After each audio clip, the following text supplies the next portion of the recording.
Hello everyone, welcome to civil step teaching exam and welcome to the class. So इस class में हम discuss करेंगे that is your HP TET medical PYQ, जो आपका दिसंबर में दिसंबर में आपका जो पेपर हुआ था उसको हम यहाँ पे डिटेल में एनालिसिस करेंगे। और स्पेशली जो आज की आपकी क्लास रहेगी तो टेट में जो आपका मेडिकल स्ट्रीम से केमिस्ट्री का पोर्शन रहा था 2023 दिसंबर वाले पेपर में, उसको हम यहाँ पे डिटेल में स्टडी करेंगे। ठीक है, सो स्टार्ट करते हैं अपना आज का सेशन। एंड आई होप कि इससे पहले जो है कुछ और क्लासेस भी हो चुकी हैं टेट से रिगार्डिंग, तो वो भी आपने देख ली होंगी। क्लास स्टार्ट करने से पहले एक छोटी सी जानकारी आप सभी के लिए, सिविल स्टेप टीचिंग एग्जाम के प्लेटफॉर्म पर ऑनलाइन एंड ऑफलाइन दोनों तरीके की क्लासेस अवेलेबल हैं। Like your HP TGT commission हो गया, एचपी पीजीटी कमीशन हो गया, DSSB टीजीटी। इसके अलावा आप हमारी ऐप को डाउनलोड कर सकते हैं, that is a civil step Himachal, जिसपे आपको बहुत सारा करंट अफेयर मटेरियल फ्री में देखने को मिलेगा। बहुत सारे MCQs हैं जहां पे आपको वो अपलोड होते हुए देखने को मिलेंगे। अब यहाँ पे कोर्सेज के कुछ फीचर्स हैं, like you got the personalised mentorship here, live online lectures are there, study material hard copy and soft copy दोनों में अवेलेबल है, mock test are there, free current affair magazines and the weekly doubt sessions जो है वो यहाँ पे रहते हैं, जो कि आपका लाइव रहेगा। क्लियर? इसी के साथ स्टार्ट करते हैं अपनी आज की क्लास, जहां पे आपका फर्स्ट क्वेश्चन क्या है देख लीजिए। Which method is commonly used to separate salt from water?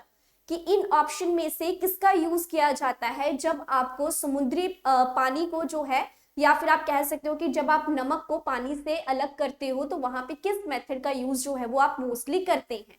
तो जैसे कि मैं यहाँ पे बात करूं, ऑप्शंस में आपके पास क्या क्या है, दैट इज कंडेंसेशन है, इवापोरेशन है, फिल्ट्रेशन है एंड सेडिमेंटेशन है। तो फिल्ट्रेशन की अगर मैं सबसे पहले बात करूं, तो फिल्टर हम कब करते हैं, जब आपके पास एक पार्ट जो है वो सॉलिड रहता है, एक पार्ट आपके पास लिक्विड रहता है, तब हम उसको बहुत आसानी से क्या कर सकते हैं, फिल्टर कर सकते हैं।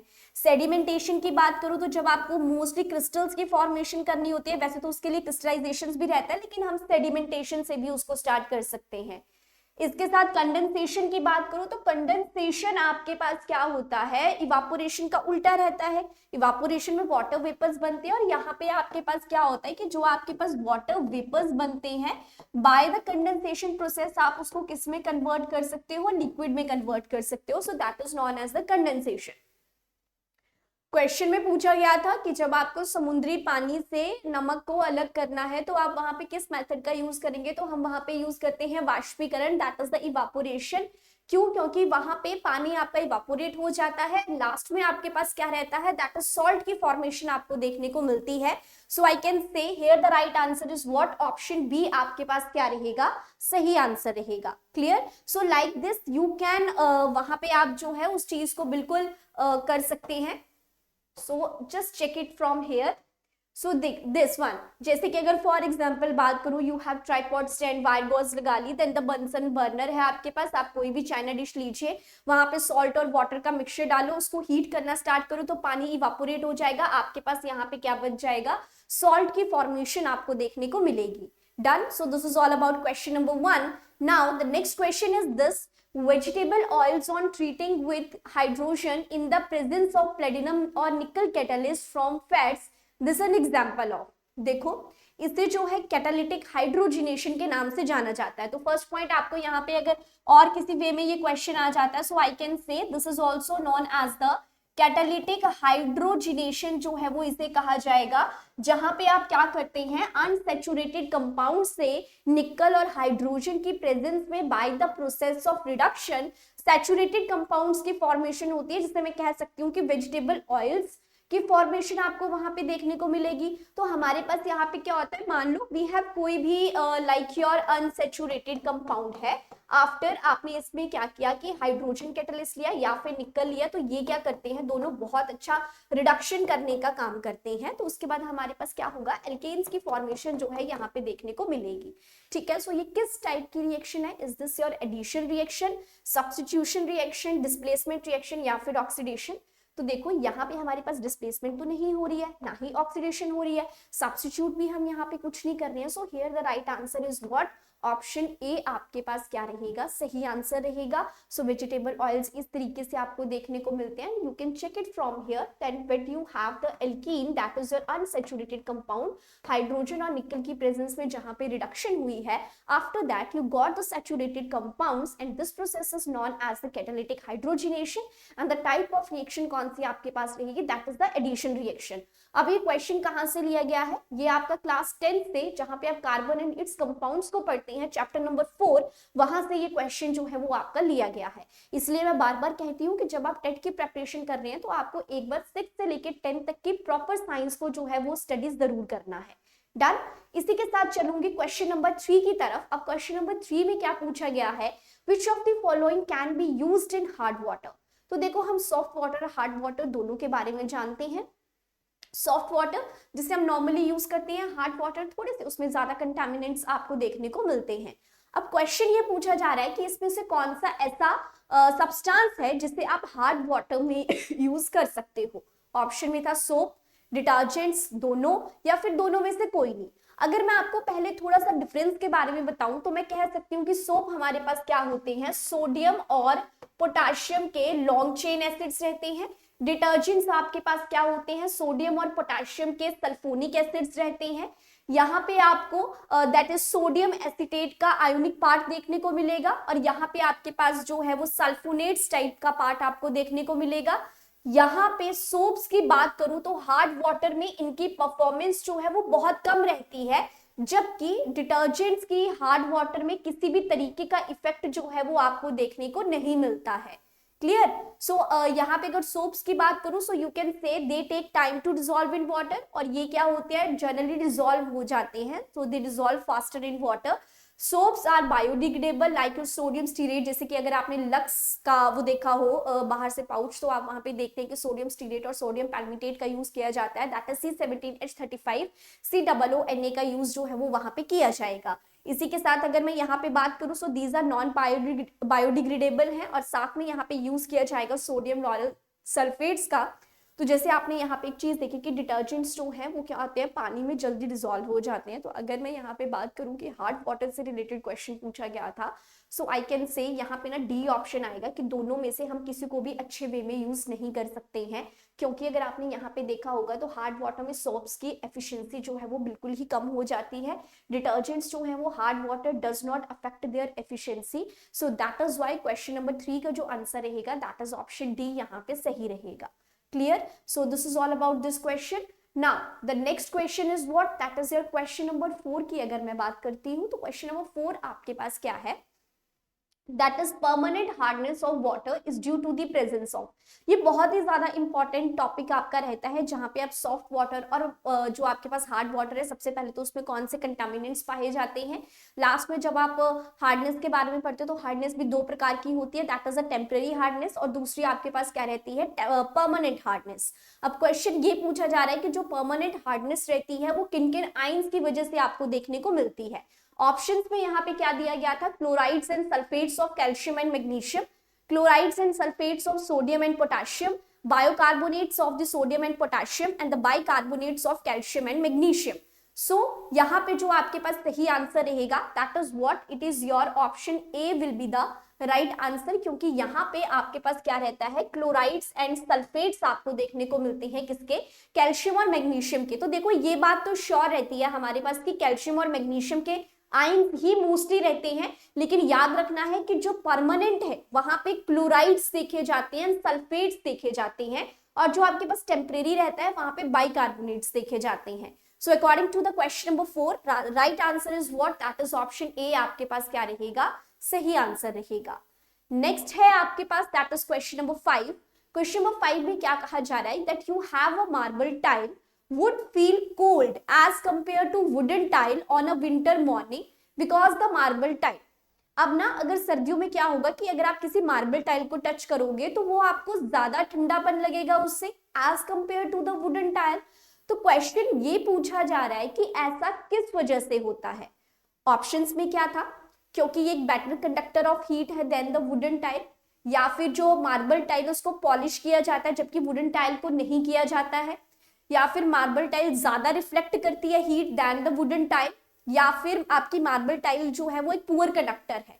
तो देखो जब हमें कोई भी चीज ठंडा फील होता है ना, तो वहां पे वी कैन से कि एक तो इवापोरेशन कॉजेस कूलिंग वाला भी रहता है, लेकिन यहाँ पे इवापोरेशन से ज्यादा, क्योंकि हम यहाँ पे थर्मल कंडक्टिविटी के बारे में ज्यादा देखेंगे, so I can say here the right answer is what, option A आपके पास सही रहेगा कि वो जो आपके पास मार्बल टाइल थी वो एक अच्छा कंडक्टर है as compare to the wooden tile, because we know that कि वुड आपके पास क्या रहती है, इंसुलेटर्स रहती है, उसमें से इलेक्ट्रिसिटी या करंट आपका पास नहीं होता है, ना ही बाकी की चीजें आपको देखने को मिलती हैं। सो आई कैन से कि जो मार्बल टाइल है वो ज्यादा अच्छा कंडक्टर है as compare to the wooden tile.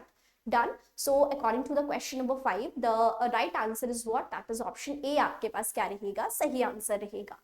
Next है दैट इज क्वेश्चन नंबर 6। बहुत अच्छा क्वेश्चन था ये, फाइबर्स टू फैब्रिक्स वाले चैप्टर से ही लिया गया है। क्वेश्चन क्या था, पॉलीकोट इज ऑब्टेन्ड बाय मिक्सिंग। तो पॉलीकोट के बारे में आप सभी ने सुना होगा, मोस्ट ऑफ द टाइम इसका यूज किया जाता है क्लोथिंग्स में, कारपेट्स बनाने में, तो most of the time textile industry में इसका सबसे ज्यादा यूज किया जाता है। ऑप्शंस में क्या क्या था कि पॉलीकोट किसकी मिक्सिंग के द्वारा बनता है, नायलन और वूल है, पॉलिस्टर एंड वूल है, नायलन एंड वूल है, या फिर पॉलिस्टर एंड कॉटन है। तो देखो हमें ना यहीं से नाम से पता चल रहा है that is poly and that is cot. Cot मतलब व्हाट, दैट इज कॉटन, ठीक है, और पॉली मतलब what, that is the polyester. So यहाँ पे आपके पास सही आंसर क्या आ जाएगा, this is your synthetic fibre जो है वो आप इसे कहते हैं। So you can say it is that is your synthetic fibre. So here the right answer is what, option D आपके पास सही आंसर देखने को मिलेगा, that is the combination of polyester and the cotton is known as the polycot. Done. इसी के साथ है क्वेश्चन नंबर 7 की बात करूं, that which of the following is not a common property of plastic, कि इसमें से प्लास्टिक की कॉमन प्रॉपर्टी कौन सी नहीं है। देखो अगर प्लास्टिक की बात करूं तो आपने ना बहुत सारे जैसे पॉलीमर्स चैप्टर पढ़ा होगा, तो वहां पे थर्मोसेटिंग प्लास्टिक्स भी रहती है, फिर और भी आपके पास चीजें रहती हैं, ठीक है। तो प्लास्टिक की यहाँ पे कुछ दी गई है और हमसे क्वेश्चन में पूछा गया है कि कौन सी नहीं है। तो फर्स्ट प्रॉपर्टी है कि ये नॉन रिएक्टिव है, सेकेंड है कि ये लाइट एंड वेट है, जो कि इसकी प्रॉपर्टी रहती है क्योंकि ये लाइट एंड वेट है और रिएक्ट किसी से नहीं करता है, ड्यूरेबल है, हाँ लंबे टाइम तक चल जाता है। लास्ट में कहते हैं कि क्या ये गुड कंडक्टर ऑफ इलेक्ट्रिसिटी है, जो कि बिल्कुल भी नहीं है। So I can say according to the question जो राइट आंसर रहेगा that is what, option D ही आपके पास सही आंसर रहेगा। अगर मैं इसके कुछ एडवांटेजेस और डिसएडवांटेजेस की बात करूं प्लास्टिक की, सो आई कैन से कि इसके एडवांटेजेस ये हैं कि इसकी एक्सीलेंट इलेक्ट्रिकल प्रॉपर्टीज रहती हैं, फालतू में रिएक्ट नहीं करता है किसी से, लाइट है, स्ट्रॉन्ग है, केमिकल रेजिस्टेंस है, कलरिंग इजीली हो जाती है, वेरियस शेप में हम इसको डिमोल्ड कर सकते हैं, मास प्रोडक्शन के लिए बिल्कुल सुटेबल है, और नॉन टॉक्सिक इन जनरल आपको ये देखने को मिलेगा। डिसएडवांटेजेस की बात करूं तो जैसे ही आप इसको हीट करते हो तो ये बहुत जल्दी फ्यूज हो जाता है, सॉफ्ट सरफेस जो है वो रिजल्ट करते हैं स्ट्रेचेस में, पुअर मैकेनिकल स्ट्रेंथ है, सॉल्वेंट्स के द्वारा अटैक किया जा सकता है, और इसको जो है वो नॉन बायोडिग्रेडेबल भी कहा जाता है। तो ये हमारे एनवायरमेंट के लिए एक थ्रेट के रूप में काम करता है, ठीक है। So this is all about question number 7। Next question की बात करूं, so this is your question number 8। Exhaustible natural resources are, कौन से होते हैं, अनलिमिटेड जो बहुत ज्यादा अमाउंट में पाए जाते हैं, या बहुत थोड़े से अमाउंट में पाए जाते हैं, या फिर वो नेचर के ऊपर डिपेंड करता है, या फिर वो ह्यूमन एक्टिविटीज के द्वारा खत्म नहीं होते हैं। तो देखो एग्जॉस्टिबल का मतलब क्या है कि जो खत्म हो जाते हैं, कि अगर हम उनका ज्यादा यूज करेंगे तो वो बहुत जल्दी खत्म हो जाएंगे, राइट। सो आई कैन से कि एग्जॉस्टिबल रिसोर्सेज जो है वो हमारे पास बहुत लिमिटेड अमाउंट में प्रेजेंट होते हैं। So I can say here the right answer is what, option B आपके पास क्या रहेगा, सही आंसर देखने को मिलेगा। अगर मैं यहाँ पे एक डिफरेंस की बात करती हूँ तो देखना ध्यान से, आपके पास क्या था, एक एग्जॉस्टिबल है, एक आपके पास क्या है, इनएग्जॉस्टिबल है। एग्जॉस्टिबल का मतलब क्या है कि जो बहुत ही लिमिटेड क्वांटिटी में पाया जाता है, बहुत थोड़े से अमाउंट में पाया जाता है, और इनएग्जॉस्टिबल क्या होता है, जिसकी मात्रा जो है वो प्रचुर देखने को मिलती है आपको एनवायरमेंट में। It is formed over a large period of time, क्योंकि अगर कोई चीज जल्दी खत्म हो रही है दैट मीन्स कि उसको बहुत टाइम लगता है किसी भी चीज को एक्वायर करने में, ठीक है, टाइम लगेगा उसको बनने में, और अगर आप उसको जल्दी यूज कर लोगे तो वो खत्म भी हो जाएगा। और इनएग्जॉस्टिबल में कह सकते हो कि वो हर दिन बनता है, एग्जॉस्टेबल को आप बार बार यूज नहीं कर सकते हो क्योंकि वो ज्यादा लंबे समय तक नहीं टिकते हैं, दूसरी साइड आप इनको लंबे समय तक यूज कर सकते हो। एग्जॉस्टेबल की बात करूं तो जैसे कोल हो गया, petrol, diesel, petroleum, natural gas, ये सारा क्या एग्जॉस्टेबल है, क्योंकि अगर हम इनका लिमिटेड क्वांटिटी से ज्यादा यूज करेंगे तो ये खत्म हो जाएंगे।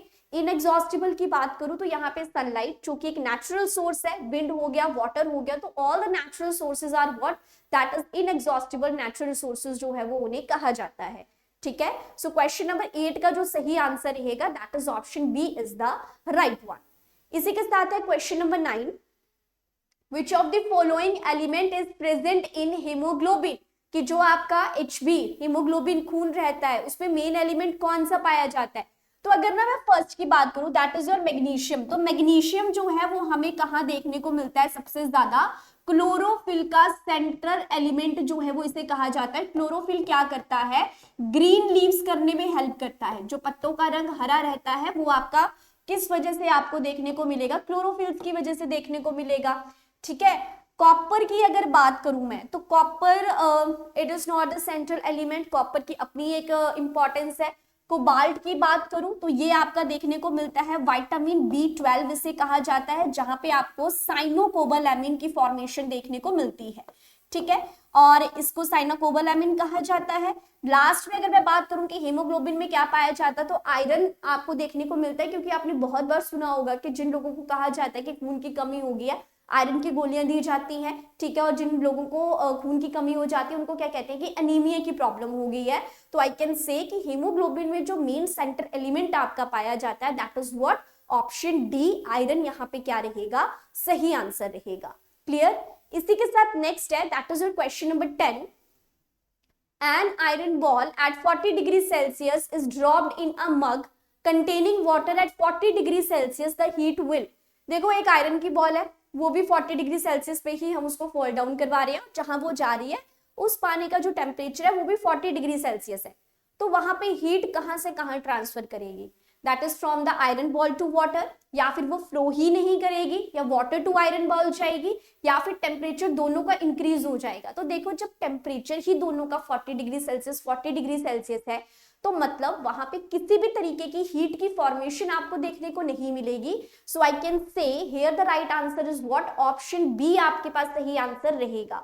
We can say not flow from iron ball to water और from water to the iron ball, so that is why option B आपके पास क्या रहेगा, सही आंसर रहेगा। Clear, so question number 10 option B. Next है आपके पास that is question number 11, butanol is the 4 carbon compound with the functional group। अब again I said class 10th carbon and its compound वाला जो चैप्टर रहता है ना वो one of the most important chapter है, क्योंकि मोस्टली जो आपके ऑर्गेनिक केमिस्ट्री से रिलेटेड क्वेश्चंस आते हैं वो आपके इसी चैप्टर से देखने को मिलेंगे। ठीक है, अब यहाँ पे किसके बारे में पूछा गया, ब्यूटेनॉन के बारे में पूछा गया है। सबसे पहले अगर मैं बात करूं कार्बोक्सिलिक एसिड की, तो कार्बोक्सिलिक एसिड आपके पास कैसा रहता है, दैट इज COOH इसे कहा जाता है। और जब आप इसकी नेमिंग करते हैं तो उसके पीछे क्या लगता है, दैट इज ओइक एसिड की फॉर्मेशन रहती है। कीटोन की बात करूं so this is your type of carbonyl C double bond O, और यहाँ पे जब आप इसकी नेमिंग करते हैं तो उसके पीछे क्या लगाया जाता है, ओन लगाया जाता है।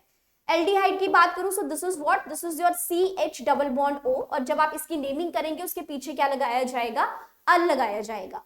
अल्कोहल की बात करूं तो this is your what, OH जो है वो इसे कहा जाएगा, और जब आप इसकी नेमिंग करेंगे तो यहाँ पे क्या आएगा, ओल आएगा। अब ब्यूटेनोन की बात की जा रही है, मतलब कि 4 कार्बन और ओन है, तो क्या रहेगा यहाँ पे, that is ketone functional group यहाँ पे एग्जिस्ट करेगा। So I can say the here the right answer is what, option B is the right one. Done. Next question है आपके पास that is Fe2O3 plus 2 aluminium, aluminium trioxide plus यहाँ पे ना iron आएगा, आपका ये गलत हो गया है, यहाँ पे इसको सही कर लेना, आयरन आएगा। तो ये अब रिएक्शन जो है वो किस चीज का एग्जांपल है, combination reaction, double displacement reaction, decomposition reaction या डिस्प्लेसमेंट रिएक्शन। तो देखो डीकंपोजिशन रिएक्शन की अगर मैं बात करूं तो हमारे पास वहां पे क्या होता है कि आपके पास ना एक ही, जैसे मान लो कि आपके पास कैल्शियम कार्बोनेट है और आपने इसे हीट किया और आपके पास calcium oxide plus carbon dioxide की सॉरी फॉर्मेशन हुई। ठीक है, तो यहाँ पे क्या होता है, एक रिएक्टेंट होता है, उस रिएक्टेंट को आप हीट करते हैं और आपके पास डिफरेंट प्रोडक्ट्स की फॉर्मेशन होती है, this type of system is known as the decomposition reaction. Combination reaction क्या होता है कि जहां पे आप दो रिएक्टेंट्स को कंबाइन करती हैं तब आपके पास जाके एक डिफरेंट कंपाउंड की या डिफरेंट प्रोडक्ट की फॉर्मेशन रहती है। डबल डिस्प्लेसमेंट रिएक्शन क्या होती है कि जब यहाँ पे भी एक आपके पास मेटल है, यहाँ पे भी एक आपके पास मेटल है और वहां पे इंटरचेंज हो रही है, लेकिन आप यहाँ पे देख सकते हो कि सिर्फ आयरन डिस्प्लेस कर रहा है किसको, एल्यूमिनियम को। सो आई कैन से यहाँ पे जो सही आंसर रहेगा that is what, option D, that this type of reaction is known as the displacement reaction के नाम से इसे जाना जाता है। डन। इसी के साथ next that is your question number 13, that ethanol reacts with sodium and form two products. तो यहाँ पे ना आप एक रिएक्शन देख रहे हो कि आपके पास इथेनॉल था, फिर आपके पास था सोडियम, तो आपके पास यहाँ पे क्या बन जाएगा, दैट इज सोडियम इथॉक्साइड और हाइड्रोजन गैस की एवोल्यूशन जो है वो आपको देखने को मिलेगी। और ये आपके पास किस तरीके की रिएक्शन है, दैट इज ऑक्सीडेशन रिएक्शन आप इसे कह सकते हैं। So according to the option हमारे पास ऑक्सीजन वाले तो पहले ही कैंसिल हो गए, तो I can say here the right answer is what, that is option C, sodium ethoxide and hydrogen की फॉर्मेशन आपको देखने को मिलेगी। So I say that this is the important question. ऐसा क्वेश्चन जो है वो रिपीट भी हो सकता है। क्लियर। नेक्स्ट है that is your question number 14, an atom with 3 proton and 4 neutrons will have a valency of. अच्छा, अब देखो ये क्वेश्चन हम कैसे कर सकते हैं। देखो जब भी हम ना ऐसे देखते हैं कि हमारे पास एक न्यूक्लियस है, ठीक है, तो न्यूक्लियस के अंदर हमारे पास क्या रहते हैं, न्यूट्रॉन्स रहते हैं, और साथ में हमारे पास क्या होते हैं, प्रोटॉन्स होते हैं यहाँ पे, और इलेक्ट्रॉन्स जो हैं वो इसके साइड में रिवॉल्व करते हैं, ठीक है। और ना अभी जैसे मैं मान लो कि सोडियम की बात कर रही हूँ, सोडियम का जो एटॉमिक नंबर है वो 11 है और यहाँ पे इसका जो मास नंबर है वो 23 है। सो आई कैन से कि जो आपके पास एटॉमिक नंबर रहता है ना, एटॉमिक नंबर हमें किसके बारे में बताता है, दैट इज इलेक्ट्रॉन और प्रोटॉन्स के बारे में बताता है। और जब आप मास नंबर में से क्या करते हो, एटॉमिक नंबर को माइनस कर देते हो, तो हमारे पास क्या निकलते हैं, नंबर ऑफ न्यूट्रॉन्स की संख्या आपको देखने को मिलती है जब आप इसको माइनस कर दोगे, ठीक है। अभी आपके पास क्या बोला गया है कि आपके पास जो प्रोटॉन्स हैं वो कितने हैं, 3 है। मतलब जो प्रोटॉन और इलेक्ट्रॉन्स थे वो हमें किसके बारे में बताते हैं, एटॉमिक नंबर के बारे में बताते हैं। तो आई कैन से कि यहाँ पे जो आपके पास एटॉमिक नंबर है वो क्या है, 3 है। तो 3 किसका एटॉमिक नंबर रहता है, लिथियम का। तो अगर मैं इसकी इलेक्ट्रॉनिक कॉन्फ़िगरेशन देखूं तो मेरे पास क्या आएगी, 2 और 1 आएगी। तो लास्ट शेल में कितने इलेक्ट्रॉन्स प्रेजेंट है, यहाँ पे एक ही इलेक्ट्रॉन प्रेजेंट है। So here the right answer is what, option C आपके पास क्या रहेगा, सही आंसर देखने को मिलेगा। क्लियर। तो इस तरीके से आप इन क्वेश्चंस को फाइंड आउट कर सकते हैं। डन। नेक्स्ट है question number 15, number of valence electron on in Cl negative ion. सबसे पहले देखो होता क्या है, अभी ना जैसे मैं क्लोरीन की बात करूं सिंपल, तो हमारे पास वहां पे इलेक्ट्रॉनिक कॉन्फ़िगरेशन होती है 2 8 7। तो ये जो लास्ट शेल में क्या है, 7 इलेक्ट्रॉन्स हैं, इनको हम क्या कहते हैं, that is your valence electrons इन्हें कहा जाता है। और इसे अपना ऑक्टेट पूरा करने के लिए कितने इलेक्ट्रॉन्स की जरूरत है, 1 इलेक्ट्रॉन की जरूरत है, तो उसे हम क्या कहते हैं, वैलेंसी कहते हैं। क्वेश्चन में क्या पूछा गया है, वैलेंस इलेक्ट्रॉन्स पूछे गए और किसके बारे में पूछा गया है, Cl नेगेटिव, ठीक है। तो लास्ट शेल में कितने रहेंगे वही देखना है।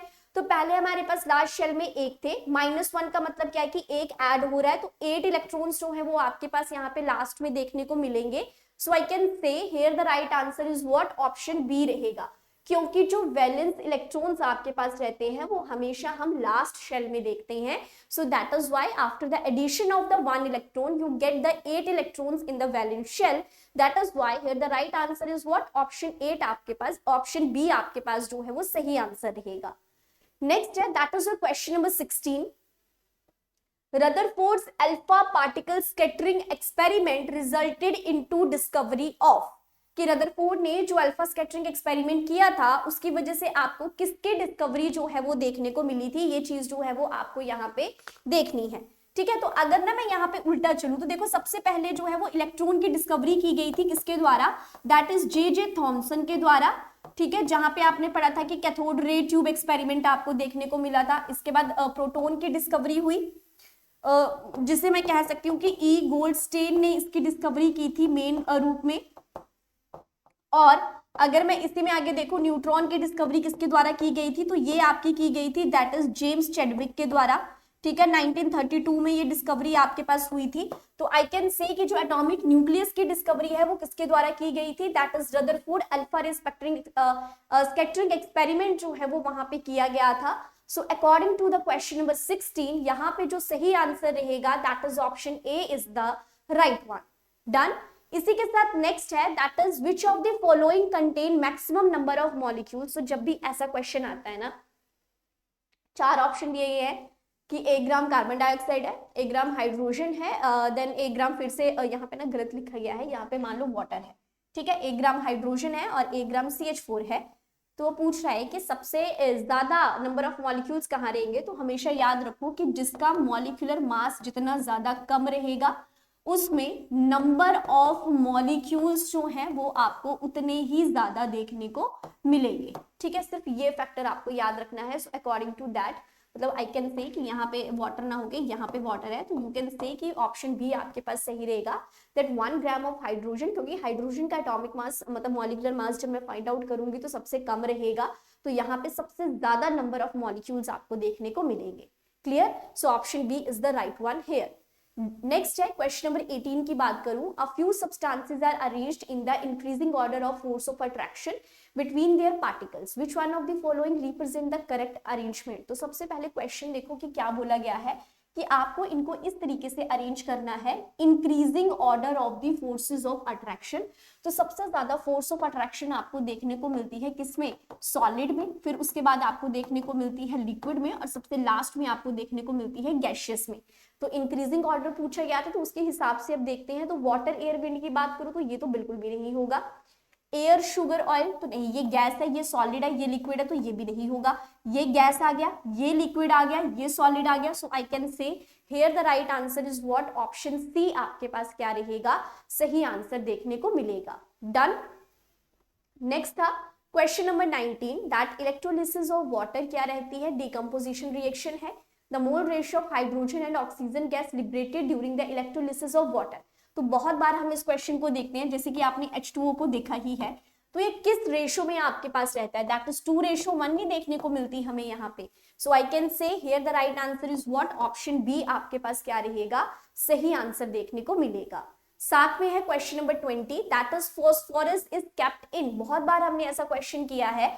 तो देखो अमोनिया और अल्कोहल में किसे भी नहीं रखा जाता है। कैरोसिन की बात करूं तो यहाँ पे आपका मेनली पोटेशियम और सोडियम को स्टोर करके रखा जाता है। और इसी के साथ बात करूं लिथियम की, तो लिथियम आपका स्टोर करके रखा जाता है किसके बीच में, दैट इज पैराफिन वैक्स के बीच में, ठीक है। तो अगर मैं बात करूं फॉस्फोरस की, जहां पे आपको 3 एलोट्रॉप्स देखने को मिलते हैं, like your black phosphorus, red phosphorus and the white phosphorus, जिसमें व्हाइट फॉस्फोरस जो है वो बहुत ही ज्यादा रिएक्टिव और एक्सप्लोजिव इन नेचर देखने को मिलता है। So I can say here phosphorus is kept under the cold chilled water, के अंदर जो है वो उसको रखा जाता है। सो यहाँ पे आपके पास जो सही आंसर रहेगा that is what, that is option A will be the right answer. Done. Next है आपके पास क्वेश्चन नंबर 21 है, इसको थोड़ा ध्यान से देखेंगे आप। Which of the following hydrocarbon undergo addition reaction. देखो हमने क्वेश्चन नंबर 2 किया था, तो वहां पे मैंने एडिशन रिएक्शन में आपको क्या बताया था कि जब आप अनसैचुरेशन से सैचुरेशन की तरफ जाते हैं, मतलब आप डबल बॉन्ड से सिंगल बॉन्ड की तरफ जा रहे हो, तो हम उसे क्या कहते हैं, एडिशन रिएक्शन कहते हैं। अगर मैं यहाँ पे बात करूं C2H6 की, तो I can say this is your alkane, ठीक है, इस तरीके से आएगा।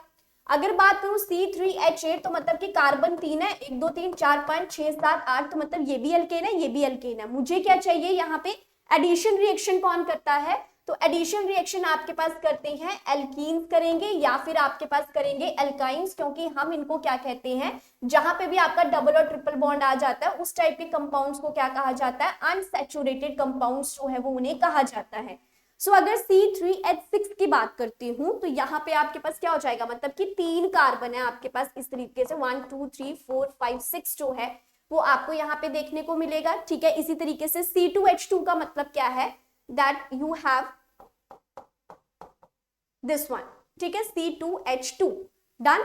सो इस तरीके से आई कैन से कि सिर्फ C और D आपके पास ऐसे ऑप्शन है। आई कैन से कि थर्ड और फोर्थ, तो उसके अकॉर्डिंग हमारे पास जो सही आंसर रहेगा that is what, option C आपके पास क्या रहेगा, सही आंसर रहेगा। डन। नेक्स्ट है that is your question number 22, the most durable metal plating on iron to protect against corrosion is. लोहे को जंग से बचाने के लिए सबसे ज्यादा हम किसका यूज करते हैं, किसकी परत चढ़ाई जाती है ताकि लोहा लंबे समय तक टिका रहे। तो वी नो दैट कि निकल प्लेटिंग भी करते हैं, टिन प्लेटिंग भी करते हैं, कॉपर की प्लेटिंग भी करते हैं और जिंक की भी करते हैं, जिसमें सबसे ज्यादा आपकी फेमस है that is option B and D, या तो टिन प्लेटिंग या तो जिंक प्लेटिंग को बहुत ज्यादा प्रेफरेंस दी जाती है। लेकिन उन्हें मोस्ट ड्यूरेबल के बारे में पूछा है, तो I can say that process is known as the galvanization process जो है वो उसे कहा जाता है, जिसमें आप किसकी जिंक की परत की कोटिंग करते हैं। So I can say here the right answer is what, option D आपके पास क्या रहेगा, सही आंसर रहेगा। क्लियर। इसी तरीके से है क्वेश्चन नंबर 23 की अगर मैं बात करूं, so what is question number 23, that which of the following element exhibit maximum number of valence electron. ठीक है, तो सोडियम की अगर मैं बात करूं तो सोडियम साथ के साथ ये भी देख लेना कि ये आपके पास कहां से है, एस ब्लॉक एलिमेंट का है, ग्रुप 1 में ये एग्जिस्ट करता है और NS1 इलेक्ट्रॉनिक कन्फिग्रेशन रहती है, मतलब कि लास्ट शेल में एक इलेक्ट्रॉन रहेगा। एल्यूमिनियम की बात करूं so this belongs to the group 13 आपके पास रहता है, बोरोन फैमिली के नाम से जाना जाता है, पी ब्लॉक एलिमेंट से ये आपका बिलोंग करता है। ठीक है, और इसी के साथ एल्यूमिनियम की अगर मैं बात करूं तो यहाँ पे आपके पास रहता है NS2NP1। सो आई कैन से कि यहाँ पे भी NS2NP1 ले लो, या फिर अगर इसको दूसरे तरीके से लिखूं सो आई कैन से 283 रहती है, तो यहाँ पे 3 वैलेंस इलेक्ट्रॉन्स जो है वो आपको देखने को मिलेंगे। ऑब्वियसली यहां से भी देख लो 2 + 1 कितना रह जाएगा, 3 रह जाएगा। Silicon that is again the P block element का है ये। ठीक है, एक बहुत अच्छा सिलिकॉन जो है वो कैसे काम करता है, सेमीकंडक्टर की फॉर्म में भी काम करता है। इसके बाद मैं कहूंगी कि ये कौन से ग्रुप से बिलोंग करता है, that is the group 14, carbon family में ये आता है। तो यहाँ पे इलेक्ट्रॉनिक कन्फिग्रेशन रहती है NS2NP2, तो यहाँ पे 4 वैलेंस इलेक्ट्रॉन्स आपको देखने को मिलेंगे। फॉस्फोरस की बात करूं so again this is the P block element. इसके बाद मैं कह सकती हूँ कि ये 15 ग्रुप से बिलोंग करता है, that is known as the nitrogen family. And अगर मैं उधर बात करूं तो आपके पास रहता है NS2NP3 आपको देखने को मिलती है, जिसकी वैलेंस शेल में कितने इलेक्ट्रॉन्स रहते हैं, 5 इलेक्ट्रॉन्स जो हैं वो आपको देखने को मिलते हैं। So I can say here the right answer is what, option D ही आपके पास सही रहेगा, क्योंकि आप देख सकते हैं कि वहां पे सबसे ज्यादा वैलेंस इलेक्ट्रॉन्स आपको देखने को मिलेंगे। So according to the question number 23 यहाँ पे ऑप्शन डी क्या है, बिल्कुल सही आंसर है। ठीक है, इसी के साथ चलते हैं क्वेश्चन नंबर 24 की तरफ। तो देखो अच्छा खासा क्वेश्चन यहाँ पे डिजाइन किया गया है, और वो भी फिजिकल चेंज और केमिकल चेंज से। तो क्या कहा गया है कि एनाएरोबिक बैक्टीरिया डाइजेस्ट करता है एनिमल वेस्ट को और प्रोड्यूस करता है बायोगैस को। कोई भी बैक्टीरिया है वो एनिमल्स को डाइजेस्ट करेगा, फिर जो है वो प्रोड्यूस करेगा जो भी वेस्ट मटेरियल, वो इन द फॉर्म ऑफ होगा बायोगैस। तो फर्स्ट चेंज कहता है कि जो बायोगैस है जब वो जल जाती है तो वो is then burnt as the fuel, कि उस बायोगैस को यूज किया जाता है ईंधन के रूप में। और सेकेंड चेंज कहता है the following statement pertain to these changes, और ये जो स्टेटमेंट्स है ये कहते हैं कि ये ऐसे चेंजेस हमें वहां पे देखने को मिलते हैं। तो चूज द करेक्ट वन। वो कहता है कि सिर्फ प्रोसेस ए केमिकल चेंज है, बी कहता है कि सिर्फ प्रोसेस बी केमिकल चेंज है, सी कहता है कि दोनों ही केमिकल चेंजेस हैं, डी कहता है कि कोई भी केमिकल चेंज नहीं है। तो देखो ये following statement pertain to these changes, तो एक बार अगर केमिकल चेंज हो गया तो हो गया, आप उसको रिवर्स नहीं कर सकते। और अगर एक बार आपने फ्यूल यूज कर लिया तो वो कर लिया, क्योंकि वो आपके पास एग्जॉस्टिबल भी है। So I can say here the right answer is what, option C आपके पास क्या रहेगा, सही आंसर रहेगा। डन। इसी के साथ है क्वेश्चन नंबर 25। पता नहीं कितना फेमस क्वेश्चन है ये, और इतनी बार एग्जाम्स में ये क्वेश्चन आता है, that is vinegar is a solution of. सबसे पहले अगर विनेगर की बात करूं तो विनेगर किसे कहा जाता है, that is the acetic acid में, एसिटिक एसिड इसमें मेन रूप में पाया जाता है, जिसका फॉर्मूला आपके पास रहता है CH3COOH, जिसे आप 2 कार्बन है तो इसे कहा जाएगा इथ, सिंगल बॉन्ड है इथेनोइक एसिड के नाम से इसे जाना जाता है, that is the ethanoic acid इसे कहा जाता है। तो क्वेश्चन ये पूछा जा रहा है कि कितनी परसेंटेज आपको इसकी देखने को मिलती है, 50 to 60% in alcohol, 5 to 8% acetic acid in alcohol, या 5 to 8% acetic acid in water, या 50 to 60% acetic acid in water. तो देखो ऑप्शन ए और ऑप्शन बी तो वैसे नहीं होंगे क्योंकि ये वाटर में रहता है, बट कितने परसेंट। ठीक है, so here the right answer is what, option C, that is 5% to 8% acetic acid in water is known as the vinegar. Clear है ये बात। चलिए नेक्स्ट देखते हैं। सो इस तरीके का आपको जो है वो ये देखने को मिलता है। ठीक है, चलो नेक्स्ट है आपके पास question number 26। A person living in Shimla observe that cooking food without using pressure cooker takes more time. The reason for this observation is that at high altitude. पता नहीं कितनी बार ये क्वेश्चन रिपीट होता है, वही बात है कि पहाड़ों पे खाना बनाना जो है, अगर आप ओपनली उसको बना रहे हो तो ज्यादा टाइम लगता है और प्रेशर कुकर में वो जल्दी बन जाता है। तो ऐसा क्यों? ऑप्शन था क्योंकि प्रेशर इंक्रीज होता है वहां पे इस वजह से, या फिर प्रेशर कम होता है, या टेम्परेचर कम होता है, या टेम्परेचर ज्यादा होता है। तो कोई टेम्परेचर का तो कुछ भी नहीं है, टेम्परेचर तो हमें आग जलानी है वहां पे, वो तो हमारे ऊपर डिपेंड करता है कि कितना टेम्परेचर आपको प्रोवाइड करना है। तो ऑप्शन क्या था कि या तो प्रेशर इंक्रीज हो रहा है पहाड़ों पे, या तो प्रेशर डिक्रीज हो रहा है। तो हेनरीज लॉ में भी हम इसको पढ़ते हैं कि जैसे जैसे हम हाई एल्टीट्यूड पे जाते हो तो प्रेशर क्या होता जाता है, कम होता जाता है। So here the right answer is what, that is option B, आपके पास क्या रहेगा, सही आंसर देखने को मिलेगा। डन। इसी के साथ है question number 27, a substance which reacts with gangue to form material. Gangue मतलब क्या होता है, इंप्यूरिटी वाले पार्टिकल्स। तो वो कह रहा है कि अगर आपका कोई ऐसा सब्सटेंस है जो गैंग के साथ मिल रहा है तो उस चीज को आप क्या कहते हैं। फ्लक्स की बात करो तो फ्लक्स या तो एसिडिक होती है या तो बेसिक होती है, और वो तो मेन खान है आपकी, उसमें से तो हमने चीजों को एक्सट्रैक्ट करना है। कैटलिस्ट यहाँ पे बिल्कुल भी नहीं हो सकता। So here the right answer is what, option B आपके पास क्या रहेगा, सही आंसर, दैट इज स्लैग जो है उसे कहा जाता है। अब देखो किस तरीके से ये फॉर्म होता है। देखो सबसे पहले ना, मान लो आपके पास गैंग है, वो गैंग क्या है आपके पास, एसिडिक है, तो जब हम उसका फ्लक्स यूज करेंगे वो कैसा रहेगा, उसका ऑपोजिट रहेगा। अगर एसिड है तो बेस, बेस है तो एसिड। तो सिलिका क्या था, एसिडिक इन नेचर था, कैल्शियम ऑक्साइड क्या लिया हमने, बेसिक था। तो जब इन दोनों को मिलाया गया, गैंग को और फ्लक्स को मिलाया गया, तो हमारे पास किस चीज की फॉर्मेशन हुई, दैट इज स्लैग की। A substance which reacts with gangue to form material. अच्छा इन्होंने ना यहाँ पे सब्सटेंस के बारे में पूछा है कि हम किसको ऐड करते हैं गैंग के साथ, तब जाके हमारे पास जो है वो एक मटेरियल फॉर्म होता है। तो यहाँ पे ना ऑप्शन ए आएगा, ठीक है, क्योंकि यहाँ पे पहले फ्लक्स को ऐड किया जाता है, फिर जाके आपके पास स्लैग की फॉर्मेशन होती है। तो ऑप्शन ए यहाँ पे क्या रहेगा, सही आंसर रहेगा। क्लियर, क्योंकि क्वेश्चन था कि यह substance which reacts with gang, जो गैंग के साथ रिएक्ट कर रहे हैं उस सब्सटेंस के बारे में पूछा जा रहा है। तो कौन रिएक्ट करता है, फ्लक्स रिएक्ट करती है, ठीक है। जैसे देखो सिलिकॉन था, वो एसिडिक फ्लक्स है, तो हम जो बेसिक लेंगे वो आयरन का लेंगे, तो यहाँ पे फिर स्लैग की फॉर्मेशन जो है वो आपको देखने को मिलेगी। नेक्स्ट है, that is question number 28, which of the following statement is correct regarding rusting और करोजन। तो फर्स्ट ऑप्शन था कि आयरन जो है वो रस्ट होता है faster in saline water than in pure water. ये लेस एक्टिव मेटल्स जो रहते हैं उनको टार्निश करना ज्यादा इजी है, या एयर एंड मॉइस्चर जो है उसकी वजह से करोजन कम हो जाता है, जो कि बिल्कुल ही गलत स्टेटमेंट है।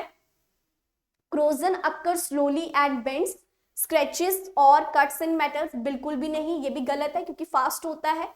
तो here the right answer is what, option ए, क्योंकि वो बिल्कुल सही है, क्योंकि लोहे पे जंग जो है वो नमकीन पानी में ज्यादा लगेगा क्योंकि वो स्ट्रॉन्ग इलेक्ट्रोलाइट्स होंगे then in the pure water, क्योंकि प्योर वाटर में चीजें अनआयनाइज्ड रहती हैं, ठीक है। So according to that option A is the right answer here.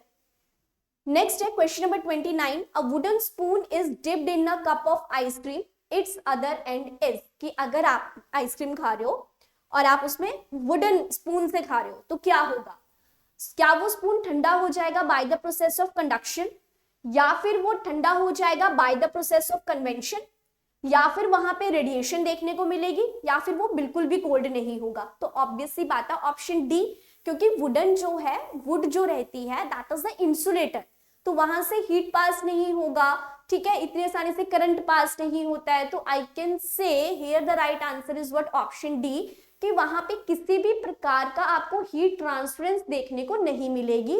So according to the question number 29 option D यहाँ पे क्या रहेगा, सही रहेगा। क्लियर। इसी के साथ है last question, that fire extinguisher devices are used to put off fire while using this which gas is coming out. तो वही बात होगी कि अग्निशामक यंत्र में किस गैस का प्रयोग किया जाता है आग को बुझाने के लिए। तो यहाँ पे ऑप्शंस थे नाइट्रोजन, कार्बन मोनोऑक्साइड, ऑक्सीजन या कार्बन डाइऑक्साइड। तो obviously the right answer is what, that is option D, carbon dioxide जो है वो यहाँ पे क्या रहेगा, सही आंसर रहेगा, क्योंकि अग्निशामक यंत्रों में किसका यूज किया जाता है, that is option D, carbon dioxide का यूज जो है वो किया जाता है। Clear. So this is all about for today's class, जहां पे हमने दिसंबर में जो आपका टेट का पेपर हुआ था मेडिकल स्ट्रीम से, उसको यहाँ पे क्वेश्चंस को डीप एनालिसिस कर ली है। इसके अलावा जो भी आपको पीडीएफ इस चैनल्स में जो भी आपकी लाइव क्लासेस रहती हैं या जो भी डिफरेंट करंट अफेयर्स की क्लासेस रहती हैं, सबकी पीडीएफ आपको अवेलेबल रहेगी Telegram channel, that is a civil step teaching exam. तो आप इस चैनल को ज्वाइन कर लो। बहुत सारी पीडीएफ्स जो है स्टडी मटेरियल आपको यहाँ पर भी देखने को मिलेगा। एवरी लिंक जो है वो आपका यही शेयर किया जाता है, सो आपको पता चल जाता है कि कौन सी क्लास कब रहेगी। सो you can join this channel also. And this is all about for today's class. I hope कि आपको क्वेश्चंस जो है वो समझ में आ गए होंगे। तो चैनल को लाइक कर दो, शेयर कर दो, सब्सक्राइब कर लो, क्योंकि अब टेट के लिए क्लासेस जो है वो आपको यहाँ पे देखने को मिलेंगी। सो इससे आप अपनी प्रेपरेशन को बहुत अच्छे से कर सकते हैं। Clear? So this is all about for today's class. Thank you so much.